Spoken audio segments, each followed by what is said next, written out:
my toes up. That'll be good, yeah? Everyone ready? Pro boxing fans, Anthony Yarde.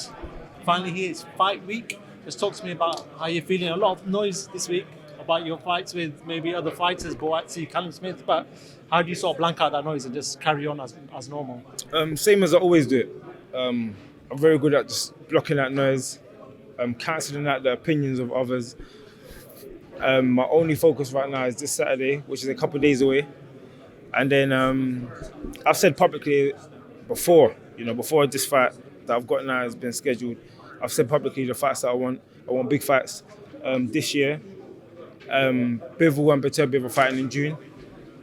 So that should be very interesting and have a big part to play again on the future. But again, as I said before, my only focus is this Saturday.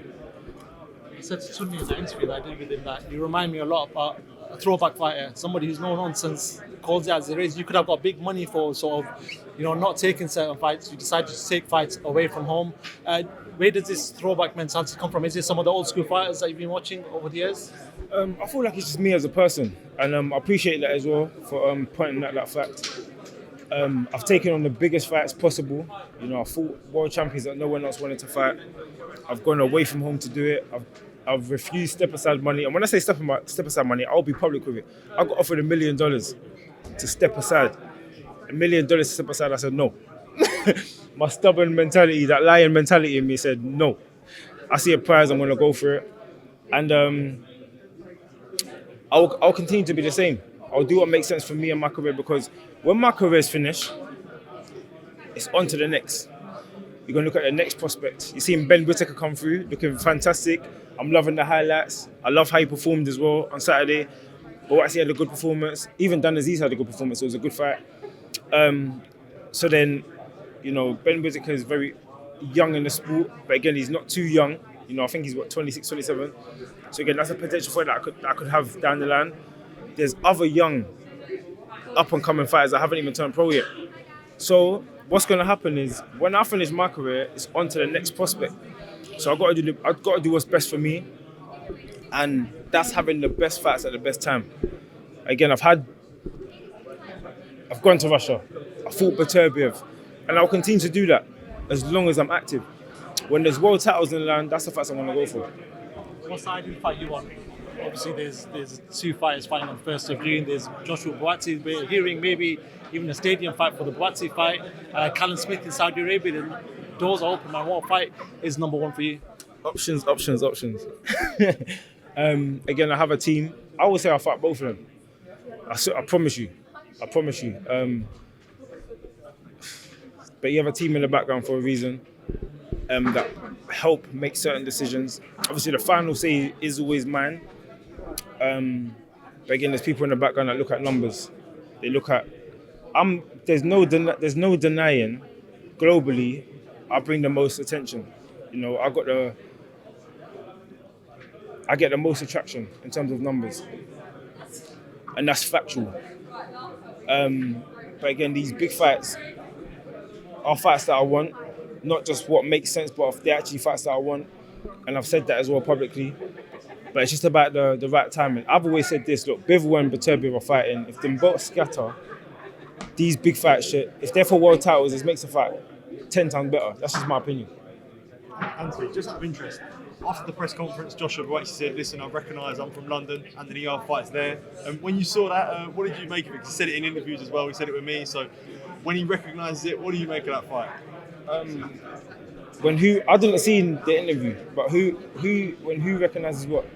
He said in the post-fight press conference, he said, he talked about Bivol or Beterbiev, but he also said, I have to recognise I'm from London, so the Anthony Yarde fight is there as well. And he said it in an interview with me as well. Okay, yeah. And I've been saying the same. I went on Sky Sports, I looked directly into the camera lens, and I said, I do want to fight BOUTSI, hopefully this year. Well, not even hopefully, I want to fight, it is hopefully. I want to fight him this year. Again, since then, the Bivol and Beterbiev fight has been made. That's an undisputed fight. So after them two fight, I'm sure that the belts spread again. So if me and BOUTSI can fight for a world title fight, what a event that will be. And also when you see the amount of people that come out for BUATSI and Aziz, you can't help but think that BUATSI Yarde would be, no disrespect to Dan Aziz, but 100 times bigger, 10 times bigger than that. Oh, 100%, 100%. But with the Aziz and BUATSI fight, again, I help promote that fight as well. Again, I'm not a silly person. I will talk at the right time. I don't lie, but I will talk at the right time, and that is a fight that I definitely want. Again, I know Dan Aziz, but I did say publicly that it will be better if BUATSI wins. It creates a bigger fight. It's been brewing for a while as well. But yeah, a bit of patience. The fight's gonna happen, 100%. Another thing, you mentioned Ben Whittaker there. What do you make of the showboating? It does cause a bit of a stir online. As a fellow, I suppose, rival to you, what do you make of all that showboating? No, I love it. I actually love it. To me, there's no rivals in boxing unless you dislike each other. Again, I don't know Ben Whittaker. All I know is that he's a fellow Adidas ambassador, like myself, and I was entertained. I love it. I used to love watching Nassim Hamid. I used to love watching other fighters that maybe showboated. You know, Pernell Walker had good defense and moved about and done little dances. I love all that stuff in boxing. It takes a tremendous amount of skill to pull it off, especially under the lights. And again, I want him to keep building himself. I see online that his social media grew, I think, almost 200,000 followers in a matter of 2-3 days. That shows you the power of taking the risk that he's taking, because showboating is a risk. Is it disrespectful? Absolutely not. Absolutely not. How can it be disrespectful going out there and showcasing skills? That's not disrespect. Disrespect people do sometimes in press conferences, cussing each other's mums and bringing in family. That's disrespect. Going out there and showcasing your talent is not disrespect. And people should, again, for someone to go out there and showcase that kind of skill, people need to support it. Anthony, just quickly, Fury Usyk, I know you're a big fight fan. What do you think about that cut? As a fighter, you must, if a fighter you're up against had a cut like that, you look to target that. Do you feel that that's a big glaring weakness for Tyson Fury heading into the fight? And does it change your pick at all? Yes.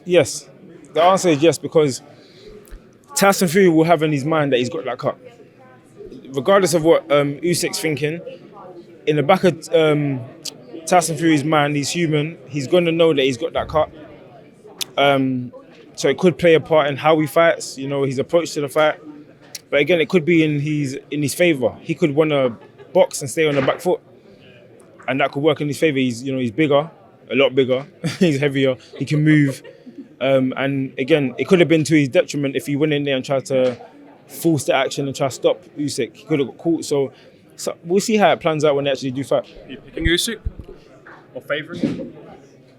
I will, in terms of, just because of the sheer size, if I was betting on it, I will bet on Fury probably to win by points.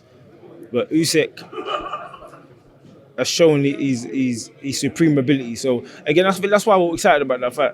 I think that's a very, very interesting 50-50 fight. All right, thanks very much.